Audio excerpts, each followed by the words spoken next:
यदा यदा हि धर्मस्य ग्लानिर्भवति भारत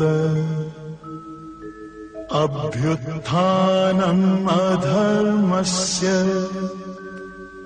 तदात्मानं सृजाम्यहम् परित्राणाय साधूनां विनाशाय च दुष्कृताम्।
अपने को बड़ा, मैं बहुत बड़ा हूं। हर कोई बोल रहा था मैं बड़ा, मैं बड़ा। तो गुरुजी ने बोला इस पूरे ब्रह्मांड में भक्त सबसे बड़ा है। तो जो अहंकारी होता है वो अपने को ऐसा बोलता मैं बड़ा, मैं सबसे बड़ा। तो एक अहंकारी तो बोल रहे मैं सबसे बड़ा, हमसे बड़ा कौन है? तो आकाशवाणी हुई अगर तुम सबसे बड़े हो तो धरती पे खाए खड़े हो, अपने बल खड़े हो। हर कोई कहाँ खड़ा है? धरती पर। तो बोला तुम सबसे बड़े हो तो अपने बल खड़े हो, धरती पे नहीं खड़ो। ये बड़ी विडंबना है। जिसको बड़ाई मिलती है उसके अंदर में अहंकार बढ़िया दिया जाता है। एकमात्र जिसने सतगुरु को अपने ऊपर रखा है उसके अंदर में अहंकार नहीं आ सकता। बाकी दुनिया के किसी भी व्यक्ति में अहंकार आ सकता है।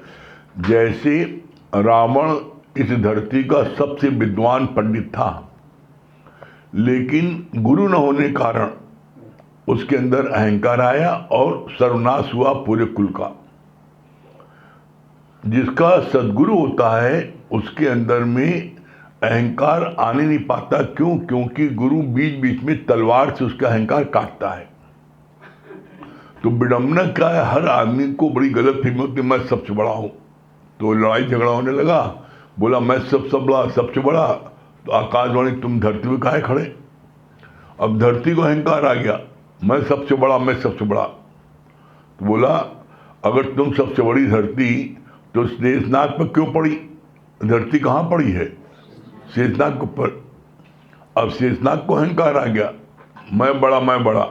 तो बोला शंकर गले में क्यों पड़ा? शेषनाग कहाँ है? शंकर गले में है। अब शंकर को अहंकार आ गया, मैं बड़ा।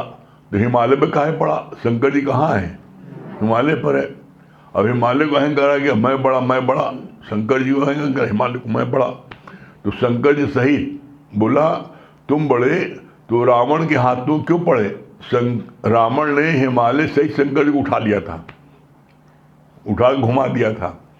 उसको अहंकार आ गया, रावण को मैं बड़ा चिल्लाने लगा। तो आकाशवाणी हुई, बाली की काग में 6 महीने क्यों पड़ा? बाली को युद्ध के लिए ललकारने गया था, बाली काम कर रहा था अपना कोई जरूरी। तो उसने कहा कौन चिल्ला रहा है? पगलवा उसको काग में दाब दिया, और काग में दाब के अपने काम धंधे में लग गया। 6 महीने बाद उसको उधर मेरे काग में दवा आई है। तो 6 महीने काग में क्यों पड़ा? अब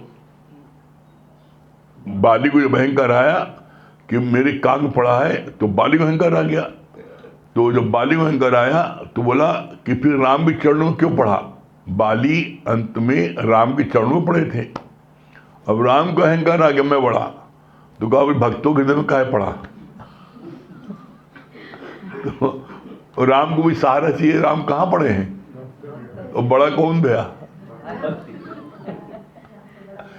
अगर भक्त न हो, सत्यता यही है, अगर भक्त न हो तो भगवान की पहचान कौन जानता है? भगवान को किसने पहचान दी? भक्तों ने दी। तो बोला, इसीलिए बोला भक्त को फिर गुरु अपने अहंकार को मिटाने के लिए क्या किया? बोला जो तू है सो मैं हूं, और जो मैं हूं सो तू है, मोहि तो भेद कैसा। गुरु के अंदर अहंकार ना जाए, तो इसलिए गुरु ने अपने अहंकार को मिटाने के लिए बोला कि तुझसे ही मेरी पहचान है, अगर तू न होता तो मैं कहाँ होता। और सत्यता है, अगर आप लोग ना आए तो हम क्या करेंगे? ढोलक में जी रहा। अरे मौका ढूंढते रहते हैं। जैसे ही जरा सब बंद होता, अभी कोरोना पीरियड बंद हो गया था, तो पूरा हाल फिटनेस मशीन भर गया था, सब कब्जा कर लिया था। जब सत्संग नहीं हो रहा है तो उपयोग करें, तो पूरा हाल एकदम भर गया था। ये जब कम पैदा होगा अपना उठाओ, बोरी बिस्तर हटाओ यहाँ से। तो कहने मतलब ये कि अगर भक्त सुमरन कराने ना आए तो फिर सुमरन हो नहीं सकता। ये भक्ति के बदौलत, और आज मतलब जैसे एक रोम से इसको निकलता है कि आज हम सब लोग इतने फिट तन से मन से क्यों हैं? क्योंकि सुबह कंपनी बाग में सुमरन कराने सब आ जाते हैं, तो वहाँ पर ऑटोमेटिक सबकी योगा कसरत सब हो जाता है। वो मुस्कुरा रही हैं। और ये तो जब लाफिंग क्लास चलता है तो ये कहती बस करो। तो ऐसे में हम लोग सबके बहाने एक्सरसाइज कर लेते हैं, योगा कर लेते हैं, लाफिंग क्लास कर लेते हैं। अगर आप याद करो, अकेले हंसो तो लोग पागल हो क्या? कभी आप अकेले हंसो किसी बागुग में, लोग पगला उगला गया है। हाँ, तो ऐसे में गुरु ने क्या उपाय बताया? कहा सबसे इसलिए बोला गया है प्रभु का सुमरन साधु के संग। और एक बात अपने जीवन के अनुभव साबित करें, जो चीज आपको बहुत अच्छी लगती है उस चीज में, उस चीज के लिए अपने साथी बना लो। अपने साथी बना लोगे तो जब कभी तुम्हारा मन उधर से उचट जाएगा या कभी कोई तुम्हारे को कोई बात आएगी और तुम उसको छोड़ना भी चाहोगे तो तुम्हारे साथी तुम्हें नहीं छोड़ने देंगे। कभी तुम्हारी तबीयत ढीली है, नहीं जाना चाहते हो, नहीं चलो चले आओ, चले, तो उनके सहारे तुम चले जाओगे। तो बोला अच्छे कार्यों के लिए अपने साथी जरूर बनाओ। बड़ी मजे की बात है, अच्छे कार्यों के लिए किसी को नहीं बनाते कि हम ज्ञान पाएंगे दूसरों को न मिले। बुरे कामों के लिए सब साथी बनाते हैं। अभी पीने पानी जाना हो जरूर ढूंढ लेंगे, 2-4 ठो, चलो आओ चले। जुआ खेलने जाना है और सबको मिल भी जाते हैं। बड़े कमाल की बात हम ताजुब मानते हैं। हमने देखा नए नए शहरों में, कभी वो फर्स्ट टाइम गए उस शहर में और देखा 4 साथी ढूंढ लिया पीने पानी, हमको कहाँ मिल गए कि हम लोग साथी मिल जाते हैं।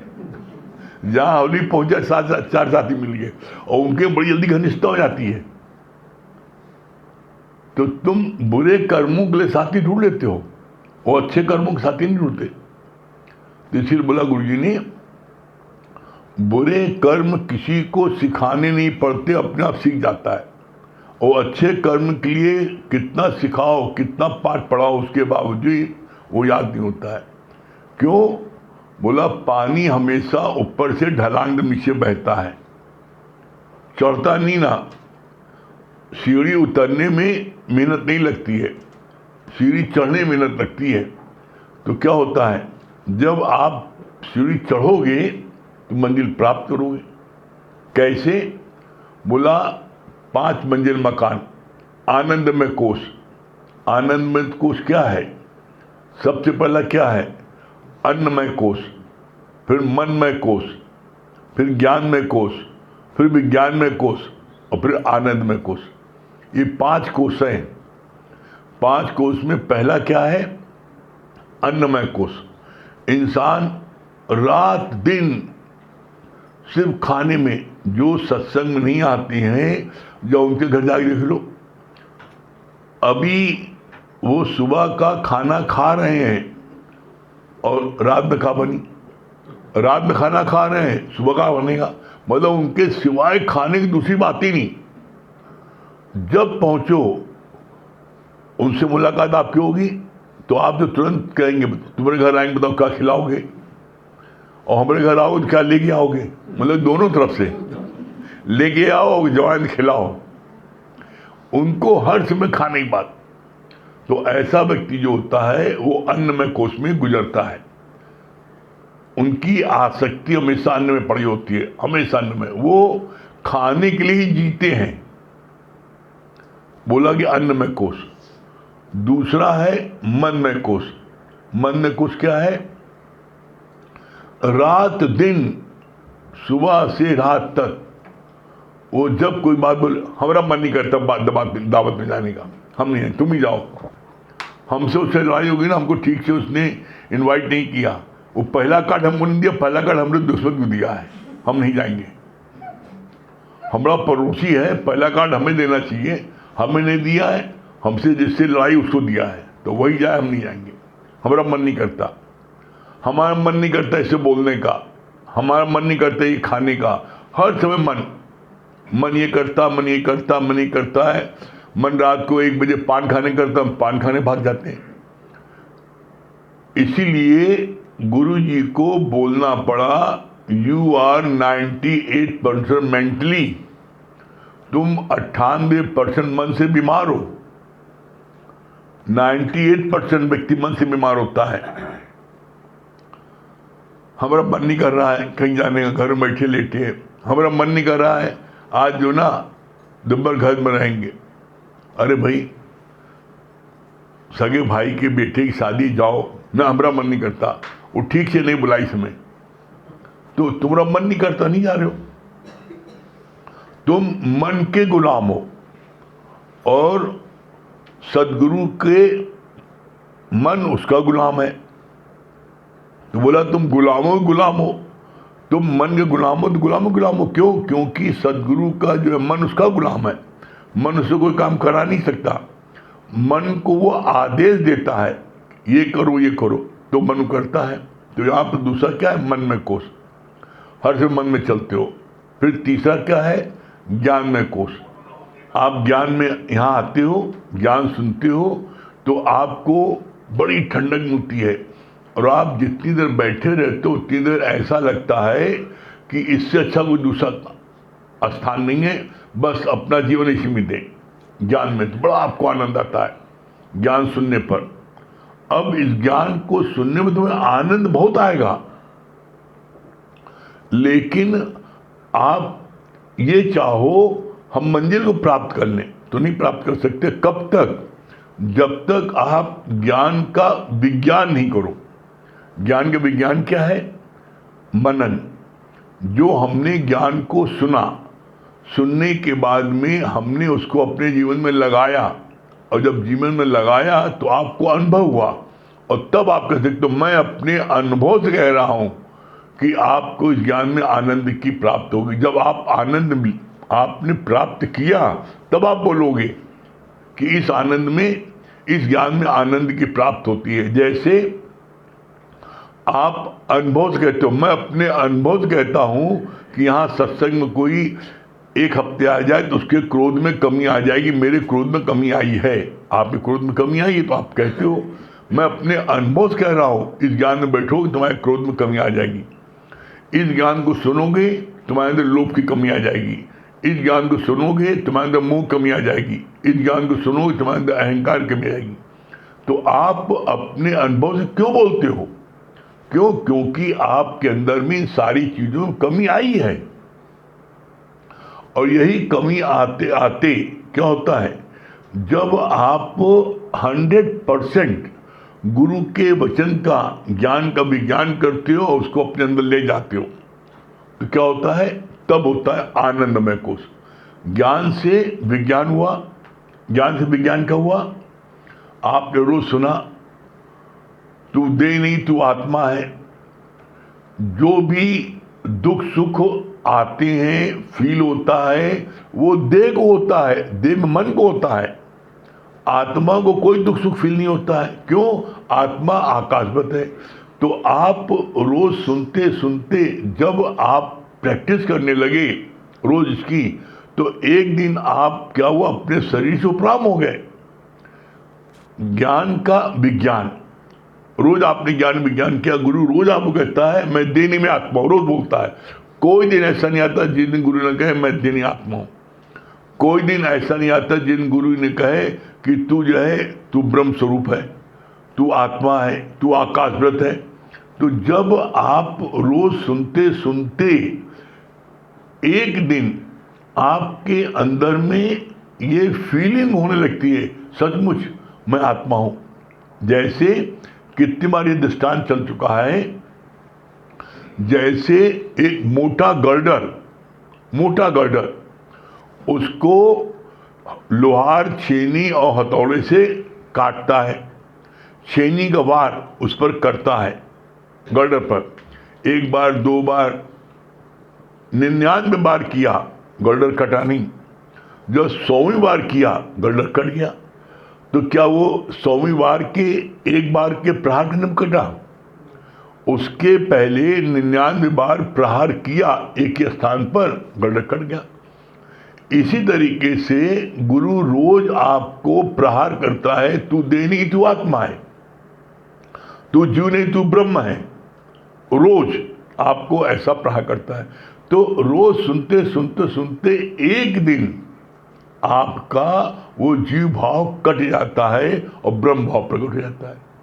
और जिस दिन आपको प्रकट हो जाता है, फिर आपको दुनिया के किसी शब्द में, किसी प्रकार की कोई विपरीत परिस्थिति आने पर आपको लगता नहीं। क्यों? आप अपनी आत्मा में स्थिर हो गए, जीव भाव से ऊपर हो गए। ये एक दिन नहीं होगा।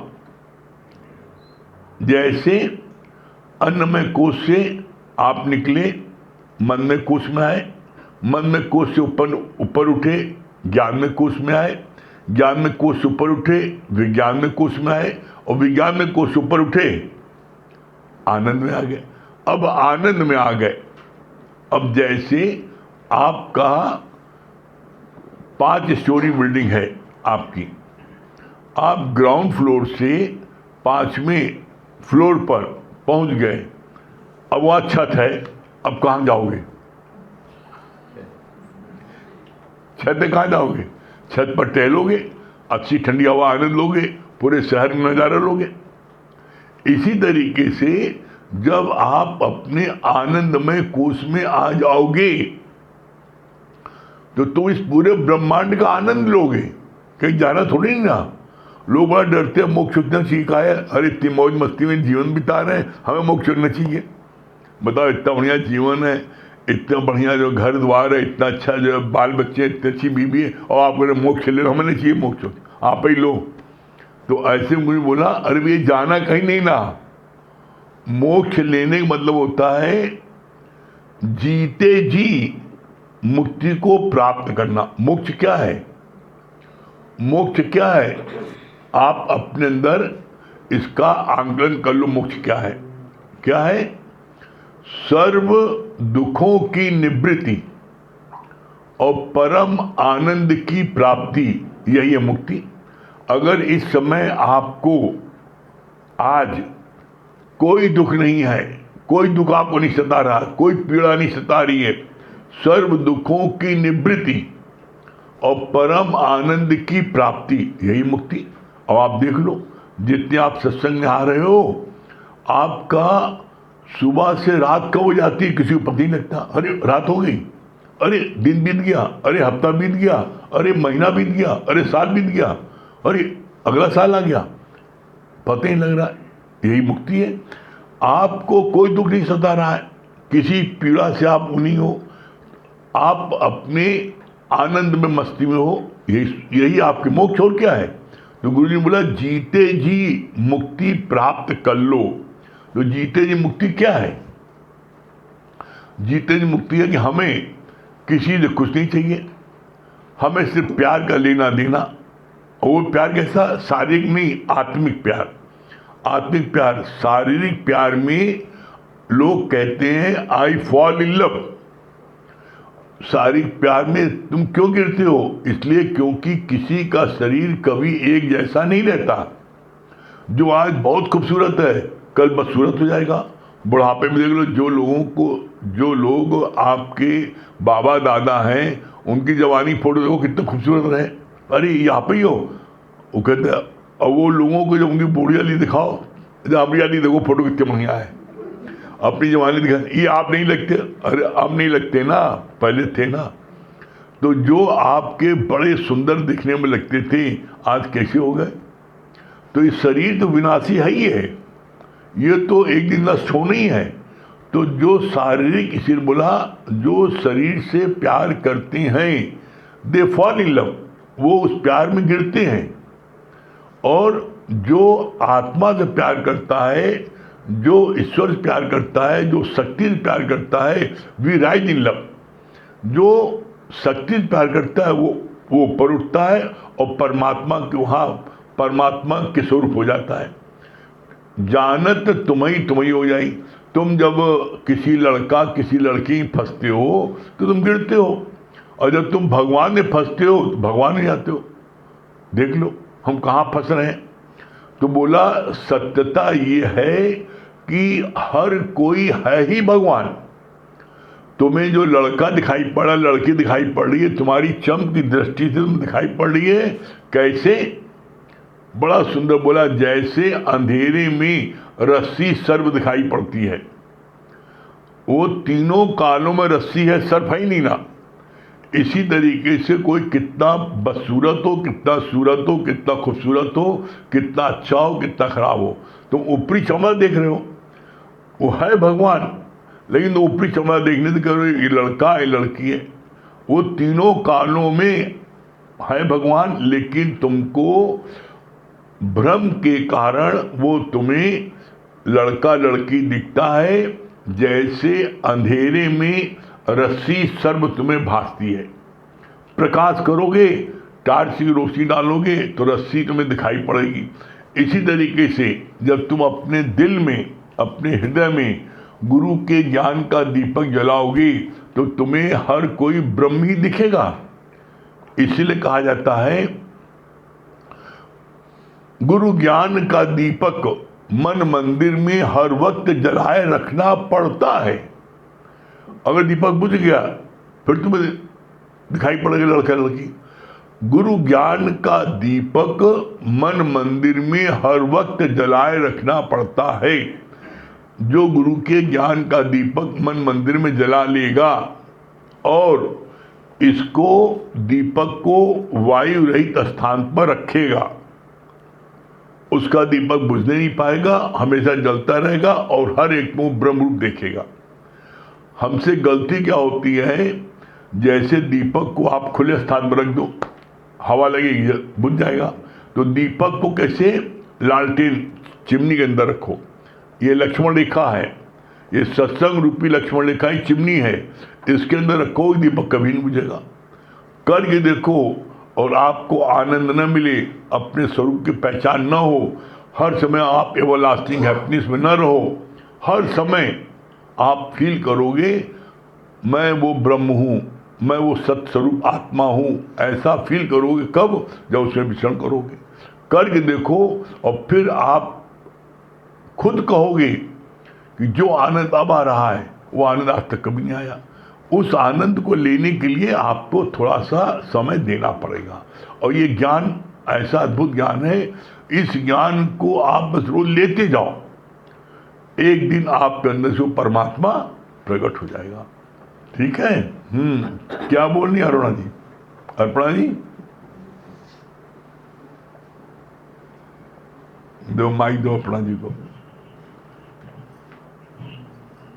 हरिओम गुरु जी, आपके चरणों में कोटि कोटि नमन। आज गुरु पूर्णिमा की ढेर बधाई। और सबसे अच्छी बात, सही बात है कि अगर हम अपने मन, मस्तिष्क और सभी चीज़ों को गुरु को अर्पण कर देंगे तो जीवन में परिवर्तन होगा, और वो भी रहा है। धीरे धीरे कोई भी कुछ भी कहता है, कैसा भी कुछ करता है, लेकिन मन में विकार आकर भी बस गुरु का स्मरण अगर करते हैं तो सारे विकार अपने आप ही दूर हो जाते हैं। सचमुच हम एक ऐसे कल्पवृक्ष के अंदर आए, हम खुद को बहुत भाग्यशाली कि हर रोज नित्य का ज्ञान जीवन में परिवर्तन ला रहा है और लाएगा भी। सुनाइए, क्या सुना आज, क्या लिखा? आज हमने लिखा है कि आनंदमय कोश में आपने बताया कि 4 प्रकार के आनंदमय कोश होता है, मनमय कोश, ज्ञानमय कोश और विज्ञानमय कोश। आनंदमय कोश में होता है कि आप अपने मन में जो 5 अन्नमय कोश में, मतलब कि हम सिर्फ अन्न, खाने पीने, हमेशा खाने के विषय में सोचते रहते हैं कि हमें दिन भर, मतलब जो आनंदमय कोश में रहते हैं तो वो व्यक्ति हर समय दिन रात आनंद क्या। भजन क्या लिखा है? भजन क्या पढ़िए, भजन सुनाइए। हम अन्न में कोश नहीं कर, हम भजन में कोश कर। नहीं, आप पूछे कि आज क्या लिखा? क्या लिखा है, मतलब भजन में क्या लिखा है?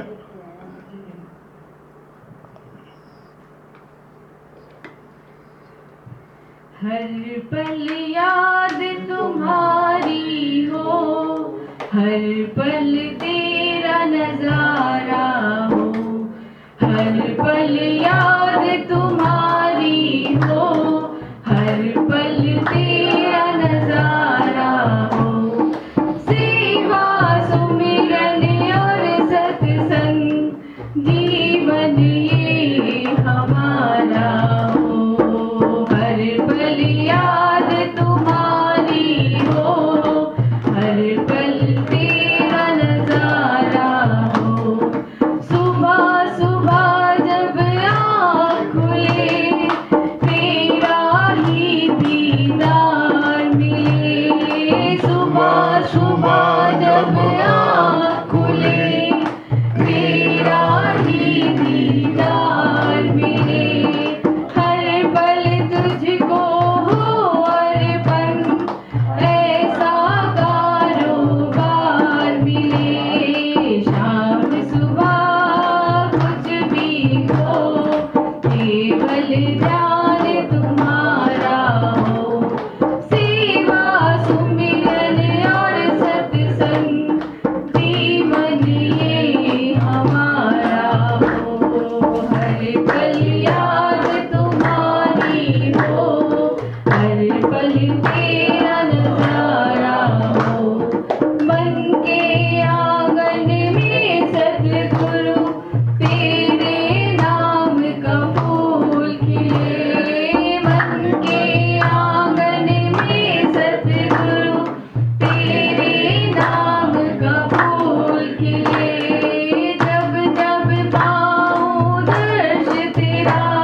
लक्ष्मी जी क्या सुना रही हैं?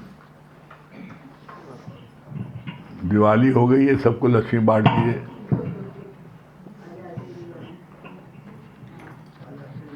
हरिओम गुरुजी। हाँ सुना दिए।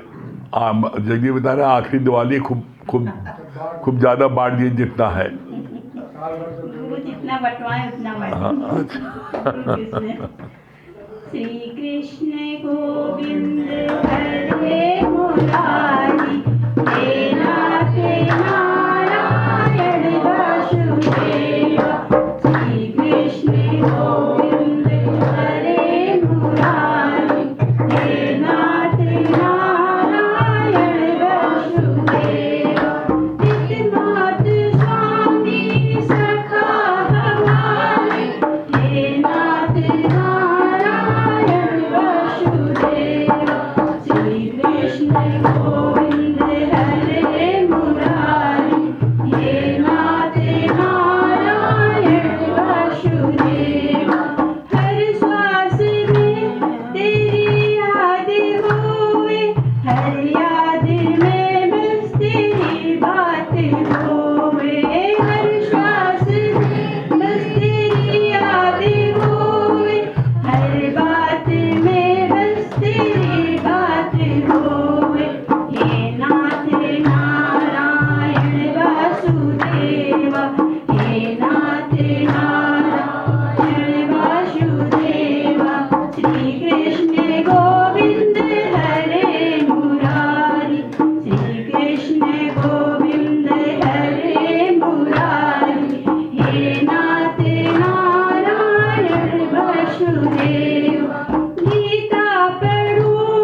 गाऊं, हे नाथ नारायण वसुदेव, श्री कृष्ण गोविंद हरे मुरारी, हे नाथ नारायण वसुदेव, इतु सजीवन बना दो दया में, हृदय में संभाव भर दो दया में, इतु सजीवन बना दो दया में, हृदय में संभाव भर दो दया में, मुझको यही वर, मुझको यही एक भर दो दया में, हे नाथ नारायण वसुदेव, श्री कृष्ण गोविंद हरे मुरारी, हे नाथ नारायण वसुदेव, श्री कृष्ण गोविंद हरे मुरारी, हे नाथ नारायण वसुदेव। हाँ, नरेंद्र भाई क्या बता रहे हैं?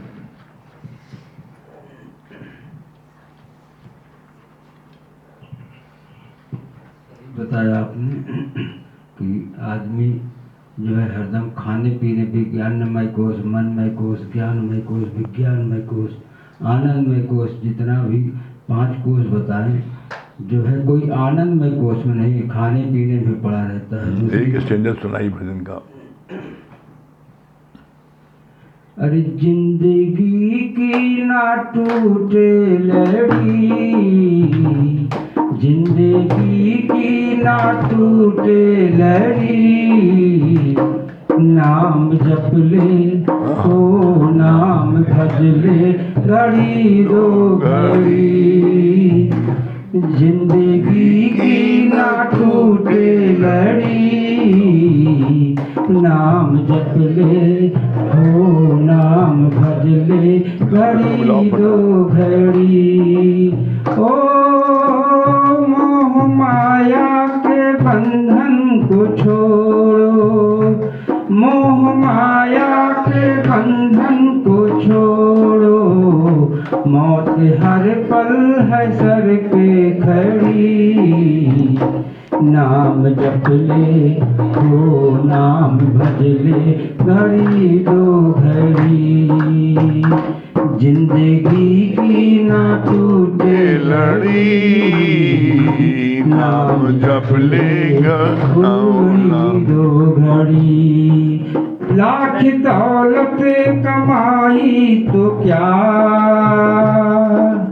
ओ लाख दौलत कमाई तो क्या, संग कुछ आनी जानी नहीं, लाख दौलत कमाई तो क्या, संग कुछ आनी जानी नहीं, जान कर भी तू अनजान है, क्या ये तेरी नादानी नहीं, जान कर भी तू अनजान है, क्या ये तेरी नादानी नहीं, ओ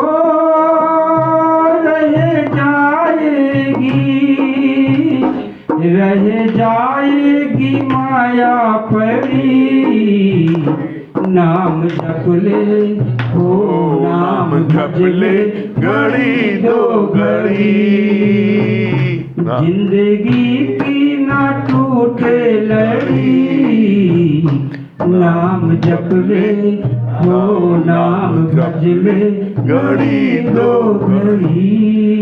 डॉक्टर किरण कटनी, डॉक्टर किरण